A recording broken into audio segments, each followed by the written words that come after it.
Okay, I've got these bolts loosened up, and so I can take this key adjuster off.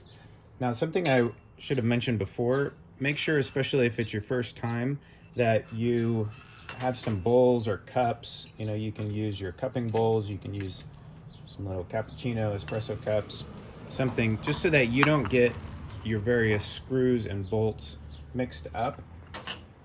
Take some pictures as you go along, especially until you're familiar with your specific grinder. You never want to mix up, you know, one bolt or another. These two are different lengths because they have a different setting, and some of the screws will be interchangeable, some not. So now that this is off, I can open this up and it's just going to come right off. Unscrewing it. It's rising up. So if I were to grind coffee, I could grind really, really coarse. Okay. There we go. So you can see some of this in here. We're going to talk about retention, and that's some of the different coffee residue that's left behind. This is common with all grinders. Some grinders have more retention than others. And then here on the underside, here is our top burr. So this is a 64 millimeter. You get various sizes of flat burrs. This is flat because it's a flat surface here. Conical will be a triangular burr, and we'll look at pictures of those. You can easily Google flat burr, conical burr. Conical is like a cone. So this is our top burr, and as you can see,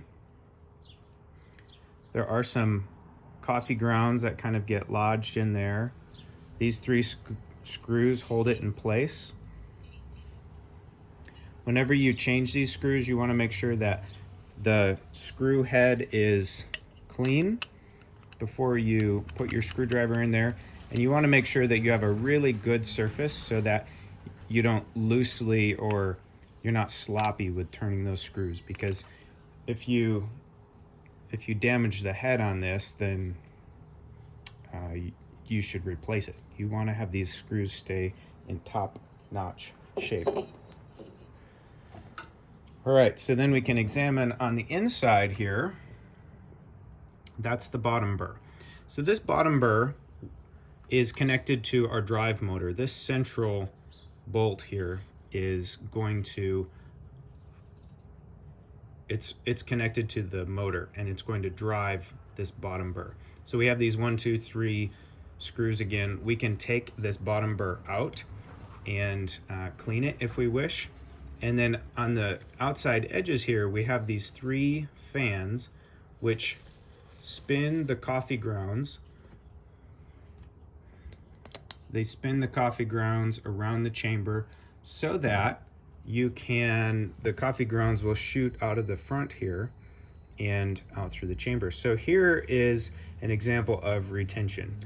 And you know, some of this buildup around the edges here, that buildup is natural. That's why we want to clean these. A lot of people don't get into their grinders, but once a year, if ever, or twice a year, this is 10 days, folks. So it's really important to get into your grinder and clean often. And then the more we clean, the more we free up the space for the burrs. They don't overheat, the coffee grounds don't overheat, and then the burrs will stay sharp. You can see these nice, crisp triangular edges. And then I can even feel on the top here, I can kind of feel a clean line, you know, like a pair of scissors. It's not going to be sharp like a knife, but it should be sharp like a good fresh pair of scissors. And so there are lots of ways to tell when your burrs are dull, and we can talk about those later. But this is how we actually tell, by opening up our grinder,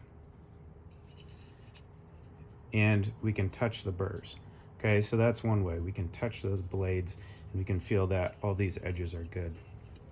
Now you might notice at one time if there's like a really bad divot in one area of the burr, you might have gotten a piece of metal or a stone that's come through in your coffee beans. Talk to your roaster if that ever happens. You want to make sure your coffee's clean.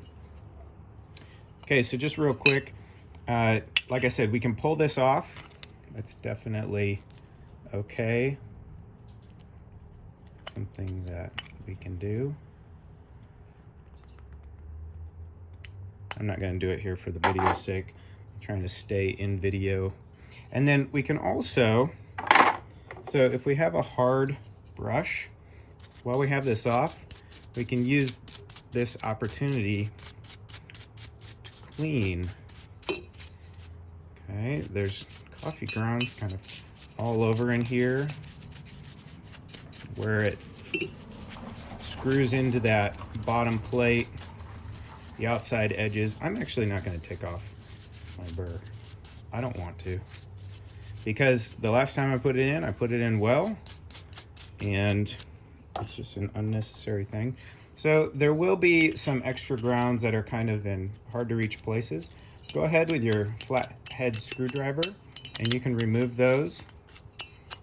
Do be careful. You know, all of this, the metal is a little bit sharp and you don't want to be jamming your fingers in there. You can also, if you're so inclined, you know, if you're handy, if you've got just some really old stains, you know, these burrs have been cleaned soon, but if your grinder's gone a long time or you inherit a grinder from someone and you want to clean them up, you may have to scratch out some of these because especially dark roasted coffee will have a lot of oils and it can build up. And then even around the screw heads here,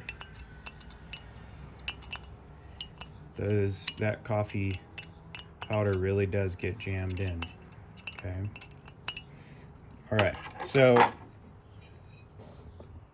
I'd like to do the same thing on the inside here, and what I'll do is I'll brush and I'll free up, might get my screwdriver or my knife down in there, and then go ahead, if you have a vacuum cleaner, a small vacuum, or attachment of some kind.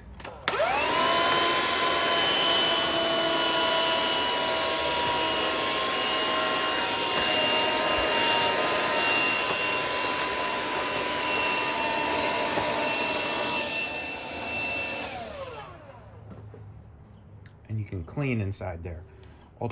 Alternately, if you would like to very carefully turn your grinder upside down or sideways and kind of brush it out while it's sideways, get some of those coffee grounds out, that can be done. This grinder is very heavy and a lot of espresso grinders are very heavy. So just be careful if you're doing that. You don't want to drop your grinder. You don't want to cause damage. You know, the motor on the inside is ideally vertical and balanced, and so you never want to drop your grinder. Now, in the case of a conical, in the case of conical burrs, we should have bottom burr, which is a cone shape, right? So forgive me here, it's a cone shape. And then the top will be like an open cone that will come down upon it, and it will again close toward it and then open up. And so we can clean those in a similar way as we take off whatever top plate is holding that burr set together.